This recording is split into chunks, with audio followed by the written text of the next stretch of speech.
Salam sejahtera, terima kasih karena bersama dengan saya di Nazilin Unity Channel. Perang pilihan raya sudah bermula. Hari ini sah perang pilihan raya di Dewan Undangan Negeri Mahkota bermula.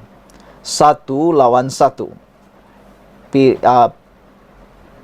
Perikatan Nasional menentang Barisan Nasional, wakilnya daripada UMNO. Ada yang menjangka isu sijil halal yang baru-baru ini panas mungkin akan mengganggu kemenangan UMNO. Jadi gembiralah kononnya sebentar pembangkang atau Perikatan Nasional yang menjadi musuh atau lawan Barisan Nasional UMNO dalam pilihan raya itu. Ada yang menjangkakan mungkin UMNO, khususnya Akmal Saleh, akan menerima padah apabila ada para penganalisis politik dan pengulas politik meramalkan mungkin akan berlaku boikot terhadap undi Barisan Nasional UMNO. Mungkin orang bukan Cina tidak akan turun mengundi, kata mereka. Nampaknya apa yang dikatakan itu sia-sia dan tidak tepat. Ini berita yang pasti akan menyakitkan kepala, menyusahkan calon Perikatan Nasional, khususnya Bersatu. Ini apabila Eng Korming mengatakan isu sijil halal tidak akan jejas kerjasama UMNO, DAP di DUN Mahkota. Pergeseran berkaitan isu persijilan halal tidak sesekali menggugat persefahaman antara UMNO dan DAP yang kini bekerja sama dalam kerajaan perpaduan, kata Naib Presiden DAP Eng Korming. Dia juga berkata tidak akan menjejaskan kerjasama jentera dua parti itu menjelang pilihan raya Dewan Undangan Negeri Mahkota pada 28 September. Yang penting kami akan sokong calon kerajaan perpaduan yang perselisihan faham antara Ketua Pemuda UMNO Datuk Dr. Muhammad Akmal Saleh dan Ahli Parlimen Seputih Teresa Kok biar pucuk pimpinan yang selesaikan, kata beliau. Tiada sesiapa yang terganggu. Fokus kita ialah memenangkan calon kerajaan perpaduan. Tidak kira dia daripada parti mana. Dia mewakili kerajaan perpaduan. DAP dan seluruh jentera parti akan bertungkus lumus turun padang beramai-ramai untuk bantu. Katanya selepas majlis perasmian parking awam Hospital Teluk Intan di Teluk Intan hari ini.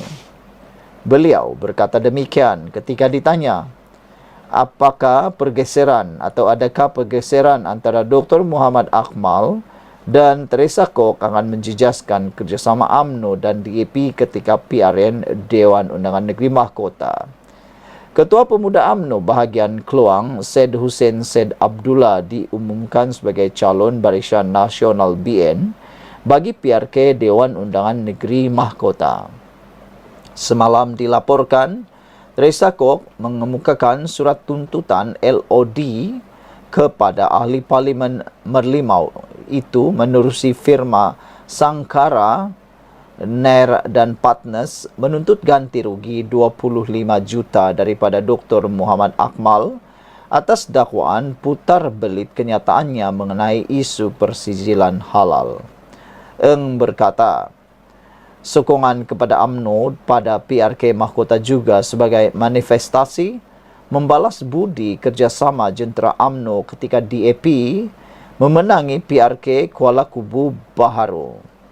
Saya ucap ribuan terima kasih kepada kawan-kawan UMNO. Saya percaya setiap kawan adalah amat penting untuk memastikan ekonomi dan politik negara ini stabil, kata beliau lagi. Sekian untuk kali ini. Jangan lupa tinggalkan komen anda, tekan butang subscribe. Salam sejahtera, terima kasih karena bersama dengan saya di Nazilin Unity Channel. Yang kita tunggu-tunggu akhirnya tampil tiba. Isu tentang GISB kini menjadi buah mulut, bahkan perdebatan media sosial. Netizen berperang berkaitan dengan GISB. Ada yang mengecam GISB, ada juga pada masa yang sama memuji kehebatan perniagaan GISB. Tapi yang kita tunggu sebenarnya ialah apa tindakan kerajaan dan apa komen daripada Perdana Menteri Malaysia sendiri berkait dengan skandal atau berkait dengan isu panas GISB ini. Rupa-rupanya GISB mempunyai rangkaian perniagaan yang luar biasa hebat di Malaysia. Bukan sekadar mempunyai restoran seperti yang biasa orang tahu, tetapi mereka juga mempunyai pelbagai perniagaan yang lain yang lebih hebat lagi. Mereka turut memiliki resort. Anwar Ibrahim kata beliau mahu kes berkait dengan GISB ini segera disiasat. Perdana Menteri mahu supaya siasatan dan tindakan berhubung kes berkaitan Global Equine Service and Businesses Holding GISBH disegerakan. Datuk Seri Anwar Ibrahim berkata, isu berkaitan akidah, salah guna kuasa, salah guna agama dan penderaan adalah perkara besar jika terbukti benar. Biar polis buat siasatan dan tindakan mengikut undang-undang, pihak Majlis Agama terutama di wilayah Persekutuan dan saya lihat juga Jabatan Agama Islam Selangor JAIS serta Jabatan Kemajuan Islam Malaysia JAKIM, kata Anwar Ibrahim. Ramai tanya kenapa berlaku kelewatan, lengah dalam ambil tindakan. Jadi saya sudah bawa perkara ini supaya diambil tindakan segera dalam siasatan dan laporan, katanya. Beliau berkata demikian kepada media selepas menunaikan solat Jumaat di Masjid Al-Iman, Kampung Desa Putra di Kajang hari ini. Kontroversi membabitkan GISB menggemparkan orang ramai apabila terbongkar aktiviti seks luar tabii serta kerahan tenaga kerja melibatkan kanak-kanak dan remaja di premis kendalian syarikat perniagaan yang didakwa mengamalkan ajaran sesat itu.